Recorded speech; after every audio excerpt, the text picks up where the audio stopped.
I'm Eric Gamble, and welcome to this installment of Athlete Sports Talk, Season 7, Episode 10. We're almost there. Almost at the finish line. I can't believe it. We got a good one for you today. CMU pitcher Jordan Patty joins the show, so I'm going to stop talking. We're going to get the opening credits out of the way, and we're going to get the show started.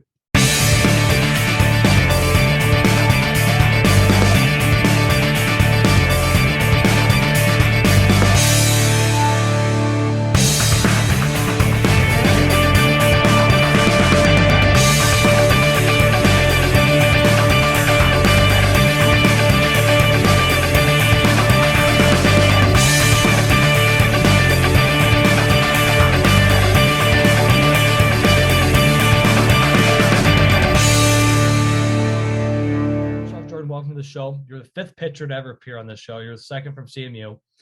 47th guest ever on the show. To start off, Jordan, where are you from? Because I think it's right down the street. And did you play any other sports in high school besides baseball? Yeah, so I'm from Midland, Michigan. Not like you said, not too far down the road.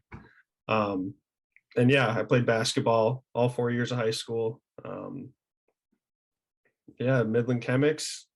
Good to be kind of close to home, so family can come watch and stuff. But yeah, good time. Is that what your school's name was? The Chemics?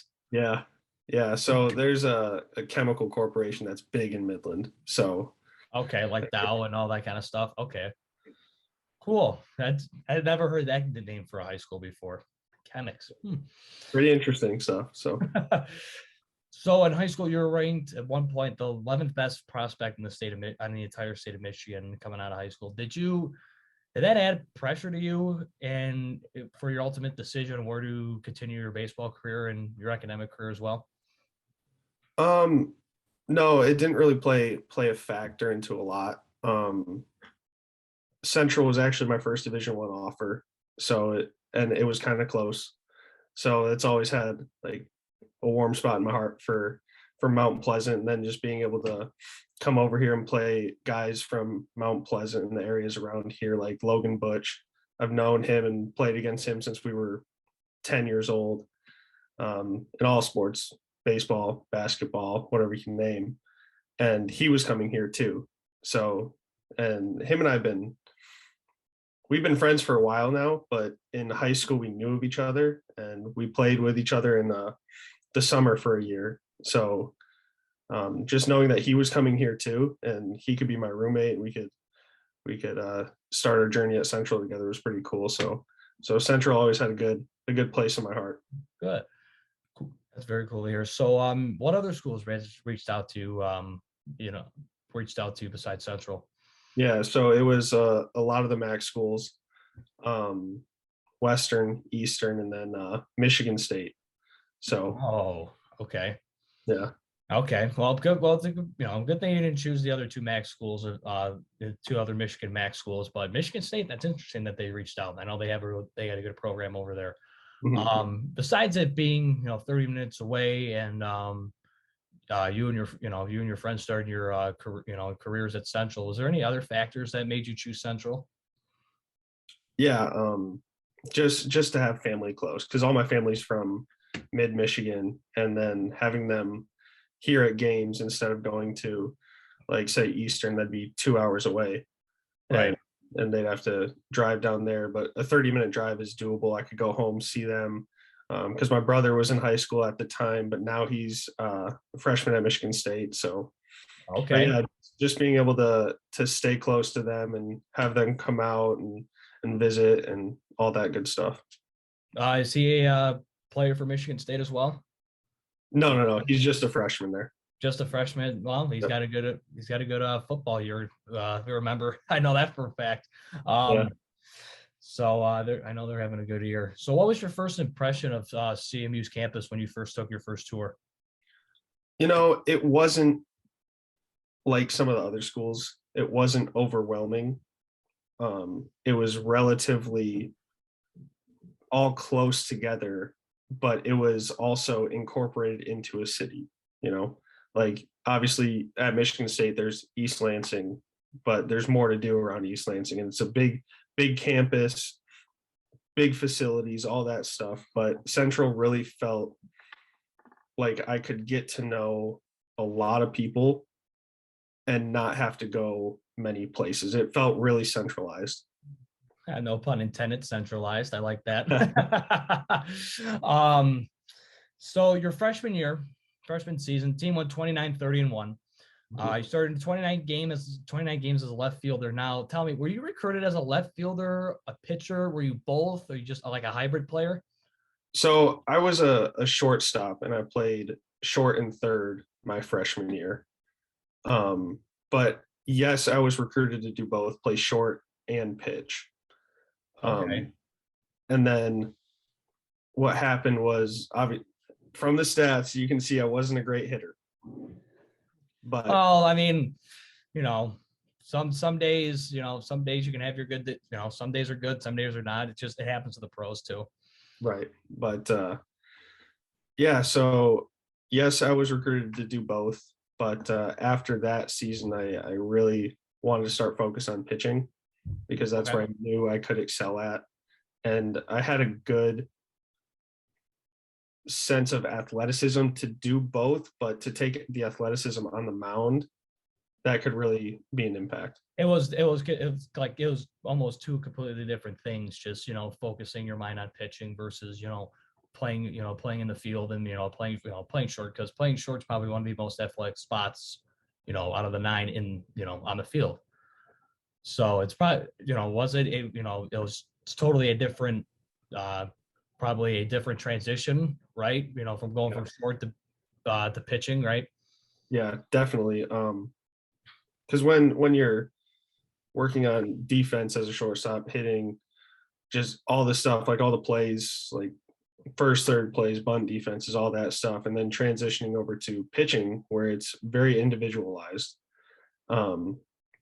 It almost in a sense took a weight off my shoulders because I knew if I was athletic on the mound, like I would be at shortstop, things are going to click really fast. Things are going to be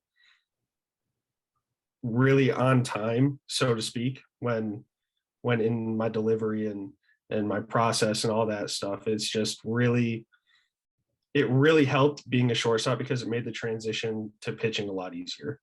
Oh, that's good. That's good to hear. So now your sophomore year, which was in 2019, was probably one of the best team performances in program history. For you, your 2019 All Academic, All MAC. You earned a victory in both MAC title games, regular season and the tourney. That was Ball State and Miami, Ohio. And you did not allow an earned run over a combined 14 and two-third innings in those two starts. So Yeah. now you got the dub in both those games, right? And later became like a Sunday starter, like we see Kershaw and all those, so that must have been a big deal to you. Yeah, it definitely was. Just having as a sophomore, not really pitching the year before that, and having the coaches trust me to be quote unquote the Sunday starter. Yeah. It really made me happy to get the shot to do that. But it was really cool to see it all pan out. So how important was it, to kind of piggyback off that, how important was it for you to be that successful in your sophomore season? Did you think like, okay, I could be the best pitcher in program history if I keep this up? Yeah, I mean, everything builds on itself, right? Mm-hmm. So just having that opportunity early in my career, it's really helped mold me into what I am today. Because if I got that opportunity, say last year or the year before that, I don't think I'd be at the position I'm at today without the previous opportunities. Right. So now take me through your both those MAC, the MAC regular season, the MAC tourney title game, and 14 and two-thirds inning without an earned run. That's incredible. Absolutely incredible. Thank you. Thank you. Yeah, I mean, it's the same mentality every game, right? It's go out, attack hitters, move the ball, and give your team a chance to win. And the stuff was working that day, which obviously helps. But yeah, just having the team, like you said, the team in 2019 was outstanding. Yeah, it was a special team that year. Yeah. Yeah, and to say I could have done it without them is absolutely false. That team helped me in the field because I'm not a big strikeout pitcher. I'm not a big, I'm just going to blow it by you type pitcher. I'm going to work to edges, get the ball moved, keep our defense involved. And to have those guys behind me it was fantastic. And that's really helped with that 14 and a third or 2/3 innings scoreless or whatever. But it was cool to have those guys behind me. Yeah, because I've talked to your teammate Cameron Brown was on the show this past season, a couple episodes ago, and he was just talking about how special that team was and how tightly bonded that group was, not just with the pitchers, but just the entire team as a whole. Mm-hmm. Yeah, overall, when Coach Bishel and his staff came in, everything felt so close knit, and we really cared about each other. And I don't want to talk negatively about teams in the past, like my freshman year. Yeah, we were 29-31. We still cared about each other, but I think it took a next step when Coach Bishel and his staff came in. Right. Very interesting. So now, of course, winning the MAC tournament means, you go to the playoffs, go to the college baseball playoffs. Now take me through that 2019 playoffs. Were you in awe when you arrived in Mississippi? Like, oh man, this is actually happened. I'm in the college baseball playoffs. And take me through your thought process getting ready for Miami, Florida.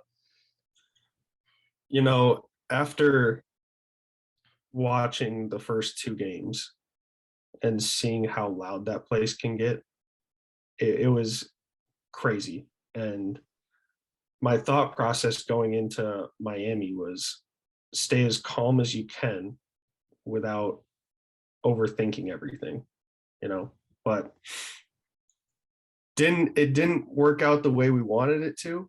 No. But it's Mississippi State in that atmosphere, 14,000 people screaming at you, yelling at you. And we just I had a rough day. Our team had a rough day. We just, it's one of those days. And it happens, right? It's the college baseball playoffs because, it's the best of the best competing against each other. And, we're going to get to, 2021 season when you guys went to Notre Dame in a few minutes. But yeah, that's just what happens. Mississippi State, they've grown big for football and they've grown big for baseball down there. That's what they do. Those are their two sports down there. Because there's no basketball, there's no there's no hockey down there. It's just those two. So, Right. But for you guys to go in there, it was absolutely incredible to watch. And for me being a senior in high school at the time, it was like, wow, this team's going to be really good when I get there, and I can't wait to watch it. So now, what was the biggest takeaway for you as a pitcher that season? Trust yourself, trust your team, and don't be someone that you aren't. Because when you get out there, it's all the training and all the mechanical adjustments, all that stuff goes out the window. You're just going out there to compete. And that's really what I learned from that season, because I was working on some things here and there. And sometimes I tried to take that into games and it didn't pay off. So taking away from that, I learned that all the training that I've done, all the practice that I've done, it only leads you up to that moment. And then you're that good at that moment. You can't get better, but you can learn from it. But just be who you are and don't try to do too much. Very good takeaway to have. So now heading into that 2020 season, everything seemed normal. You guys were off to 11-6 start, 3 big wins over UNLV out there in Nevada. Start the season off only for everything, including the world, to stop. What was going through your mind when you got the news that your junior season was over? It was heartbreak, honestly, because we were in Florida at the time. Yep. And we saw the news on Twitter, and Coach B brought us all together and told us that the MAC had officially shut down and our season's done. And my heart sunk. My heart sunk for the seniors, because we didn't know what was happening. We didn't know if they get their year back, if guys were going to leave, like that type of stuff. And we were sitting out in like a grass field at a couple benches and having our team meeting. And Zach Hickey was undoubtedly the leader of our team. And to see him just emotionally just all over the place, it really took a toll on all of the guys. Yeah. And it was just so sad. And we all went around, we were hugging each other, thanking each other for all the like we've done for each other. But just to be able to play on the team with those guys, Yeah. it was really something. Yeah, because Cam Brown said he was just, because he was in a house with a couple freshmen when it happened, and the freshmen had no idea what to do. And he didn't know what to do, and he was he was one of the seniors on that team, Right. along with the other guy that you just mentioned, and he didn't know what to do.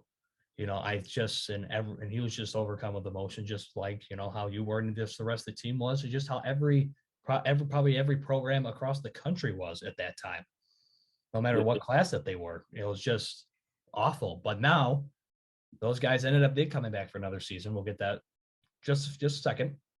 So now, Jordan, this is one of my favorite segments I do with all 46 guests that have come on. This is called Rapid Fire 7, just quick off the top of your head questions just to know you better. So start off, first one, favorite place to eat at CMU or the city of Mount Pleasant? The Cabin. Their pizza's fantastic. Cabin chips? No, not a Cabin chip guy. Oh, really? Come on. Those are good. I know they're good, but if I had to choose one, it's pizza. Oh, no, their pizza is absolutely fantastic. Their pizza is fantastic. So now we're getting close to Thanksgiving, right? It's getting close to Thanksgiving, getting close to Christmas, all that kind of stuff. So what's your favorite Christmas song, and who is it by? Favorite Christmas song? I feel like there's only one right answer, and it's beginning to look a lot like Christmas. Okay. Or the Mariah Carey song, All I Want for Christmas Is You. Yeah. All right. I like it. Especially because a lot of people did. It's beginning to look a lot like Christmas. So your favorite major league player growing up? Kershaw. He played in Midland in his minor league years, and I got to watch him when he was there, so it was pretty cool. Yeah, I was lucky to meet him on the 2 or 3 weeks that he was there. Yeah, right? Something like that. I met him. He signed one of my baseballs. It was awesome. So now there's a zombie apocalypse at CMU, right? You can only grab 2 people to help you fight every zombie off. Who are you grabbing? Which 2 people are you grabbing, and why? Logan Butch, big and strong dude, known for a while. He's got my back. And then probably Ryan Palmblad. He's just always been one of my good buddies. So all right. So your favorite baseball movie of all time? There's quite a few. I like Field of Dreams a lot, but Sandlot takes the cake. Mine too. Sandlot, yeah. Major League's a good one too. Yeah. Major League. There's a lot of good ones. There's a lot of great baseball movies. And so, obviously, Sandlot in the summer, all that kind of stuff. So your favorite summer activity? Probably going to the beach with some of the guys, just hanging out there. Hanging out, yeah. Playing some football. Kind of wish that weather was around now instead of the snow that's coming down now in mid-November. And your favorite memory off the diamond at CMU?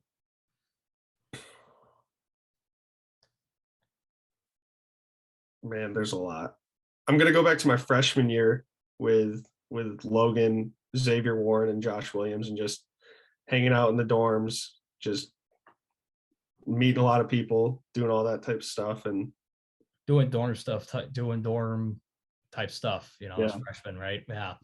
Awesome. So that's the end of Rapid Fire 7, Jordan. So now getting into that 2021 season. Now, real quick, I got to ask, were you granted, as if that was your junior season, were you granted another season due to COVID? So was this 2021 season your final season, or you have another one coming up?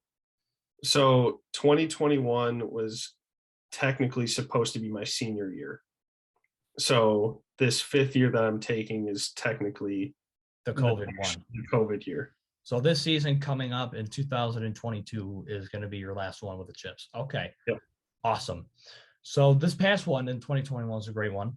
Guys won over 40 games. It looked almost exactly like 2019. And, MAC regular season champs, MAC tourney champs, college baseball playoffs again. But this time, a little bit closer to home, South Bend, Indiana at Notre Dame. UConn and Michigan would be in that group as well.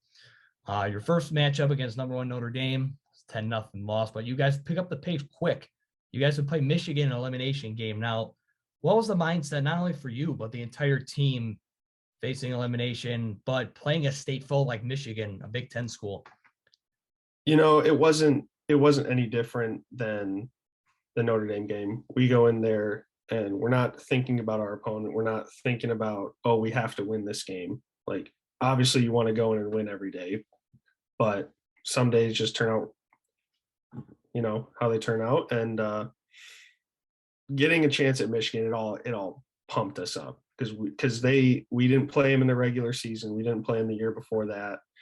And this was our first crack at them since 2019. Yeah. Something like that. But we were all really excited. We knew that we could go out and beat them. And we were just really excited to go to the park that day. Yeah. I mean, jumping back into the regular season real quick, I just want to mention, we mentioned earlier that you were in your sophomore year, the Sunday starter, you were the Friday starter this past year. Again, all MAC honors, which is really impressive.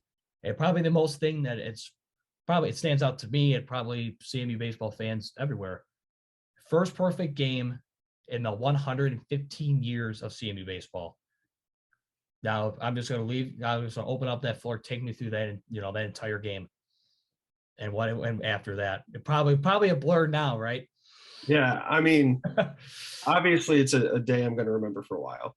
And to say that it's the first time it's been done in the 115, coming up 116 years of this program, it's really cool. But yeah, honestly, I woke up that day and I wasn't feeling great. I always get pretty nervous when we face Miami, Ohio for some reason.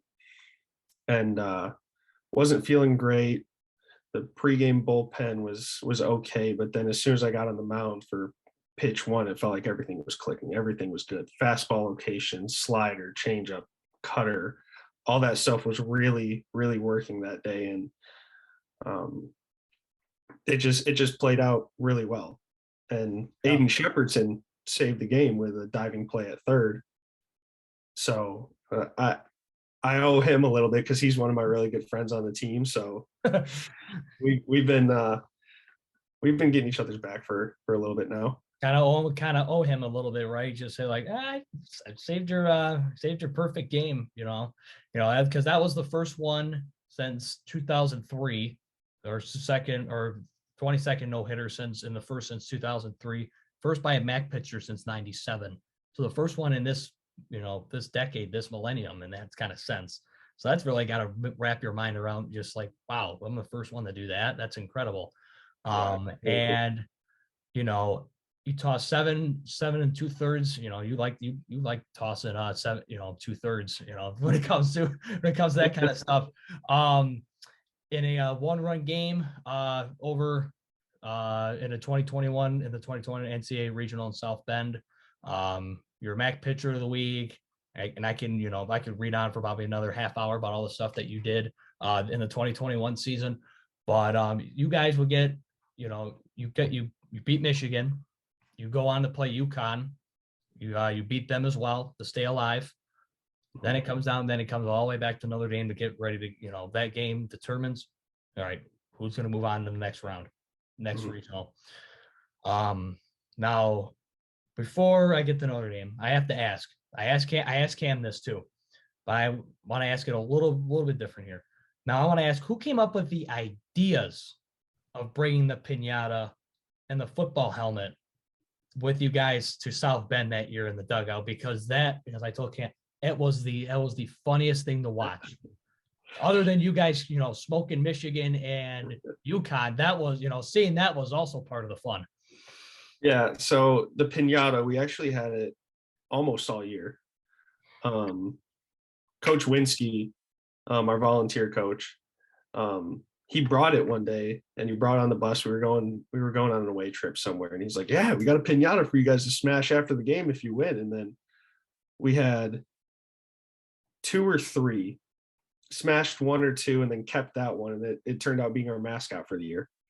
And then for the football helmet, we had one of the football helmets at my house with the guys that I live in, and we were like, "Oh, we're going to take this," because obviously we like props in the dugout. And we took it to the regional, and we're like, "Oh, like we could use this as a home run helmet." So when Garrett Navarra hits his home run, one of the guys comes running out with the helmet, put it on. They toss it on and then run through the line. Yeah, Those are seeing that kind of stuff, not, obviously with you guys, it feels, so close to home. Just look at our boys, just having fun like it's supposed to be in college baseball. And other teams around the country, they have their own fun stuff that they do that you probably have seen over the years.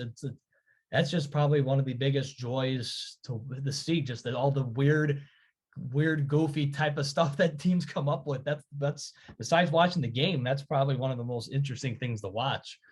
So then obviously you come up to Notre Dame.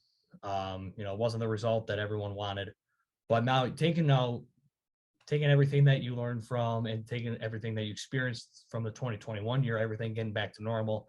Again, you guys punched take it to the playoffs, another great year in the MAC. What'd you take away from your technically your 4th year, your senior season? Yeah, that Central Michigan is not an underdog in anything.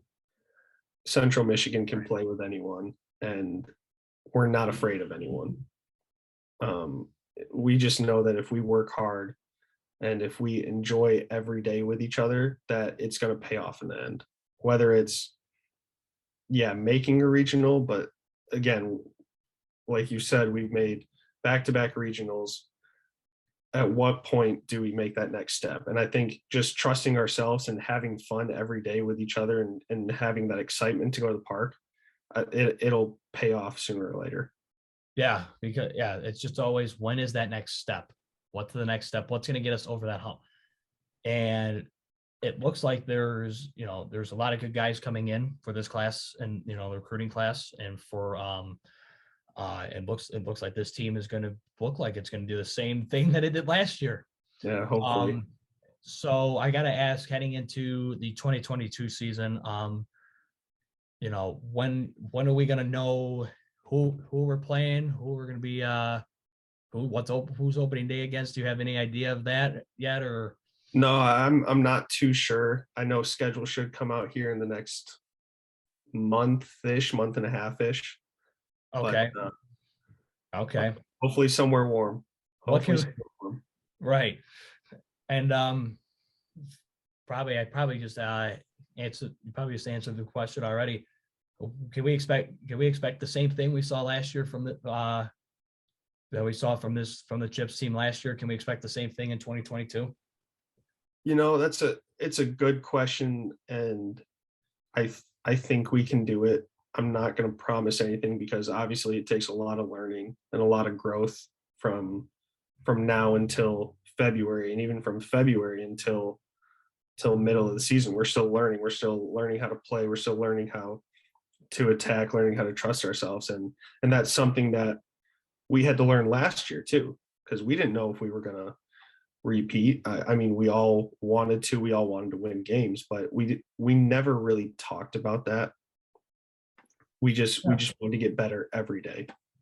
Yeah, because it seems like this team this year, looking at the 2022 roster coming in for this season, a lot of mixtures, a lot of freshmen, quite a bit of sophomores, juniors, and seniors all the way around. It's a balanced team. Yeah. It's not something like, we got a lot of freshmen. We're just, we got to build it up a couple of years. It's like, we got a whole bunch of seniors, so this is going to be the year. No, everything's balanced, which is good. Which is, as an analyst and all that kind of stuff, doing this for a career and stuff, that gives me a lot of hope. That gives me a lot of excitement, I should say. Not, get rid of the word hope. I have a lot of excitement for this team heading into the season. So once your season's over in 2020, 2022, regardless of what the outcome is, what's the future after college for Jordan Patty? Hopefully get a chance to play at the next level. And I think that's any college ball player's dream. Now, is that the thing that where any teams called, like, playing the Frontier League, signing that major league contract, playing, independent ball? Anything like that? Yeah. So after the draft last year, I got a call for a free agent offer, and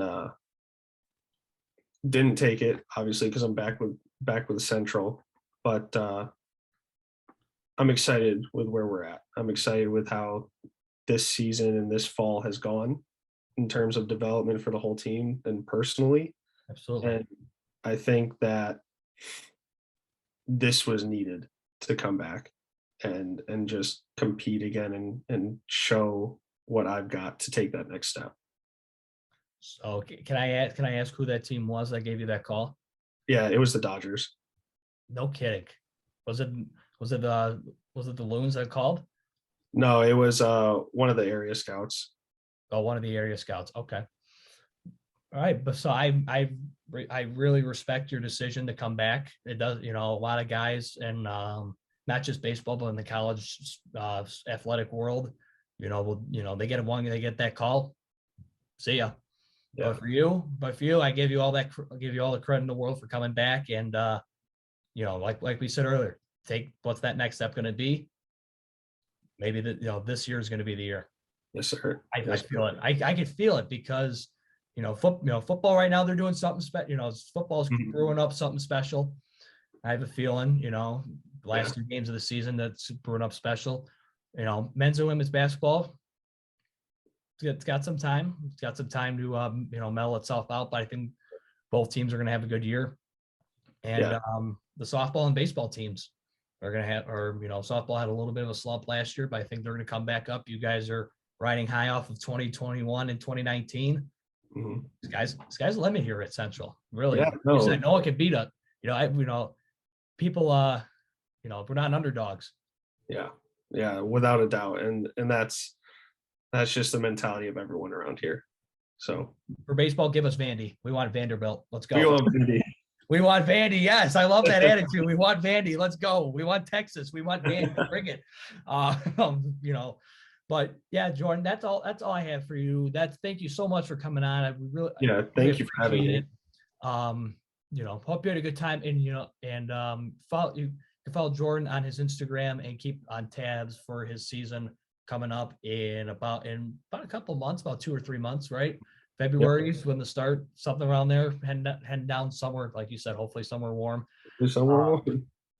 Opening day still to be determined in Mount Pleasant, but it's going to be a good season for Jordan and the Chips coming up here. So Jordan, thank you again for joining the show, and have a great Thanksgiving, have a great holiday coming up. Thank you for having me, and you as well. All right, you have a good one. All right, stay in touch. Yes, sir. Thank you. Thank you. Guest 47 in the books, folks. Guest 47 in the books. 5th pitcher, second one from CMU. Jordan, great guy. Make sure you keep tabs on it. 2022 season coming up. About 2 or 3 or 4 months ish, depending on how if they release the schedule on time. Hopefully they do. There's no doubt that Jordan's going to be the leader of that team when it comes to pitching, and probably in the dugout in the locker room. So get ready. Just like we said, we want Vandy, we want Texas. We don't treat Central baseball as underdogs, or any CFU sport in that matter. So that will do it for this installment of the Hot Seat Sports Talk. We are getting close. We're getting close to the big ending. The 50th guest. We're getting close to the 50th guest and the final goodbye show. Both of those, make sure you hang your hats on. Those are going to be fantastic. We got two more new guests coming on. So hang your hats on that as well for guests 48 and 49 before we get to guest number 50 and the final goodbye show for our 5th year anniversary. So until we meet in the 48th for the 48th guest and episode 11 in season 7 of the Hot Seat Sports Talk. I'm your host, Eric Hamill. Until we meet again, as always, keep it fresh.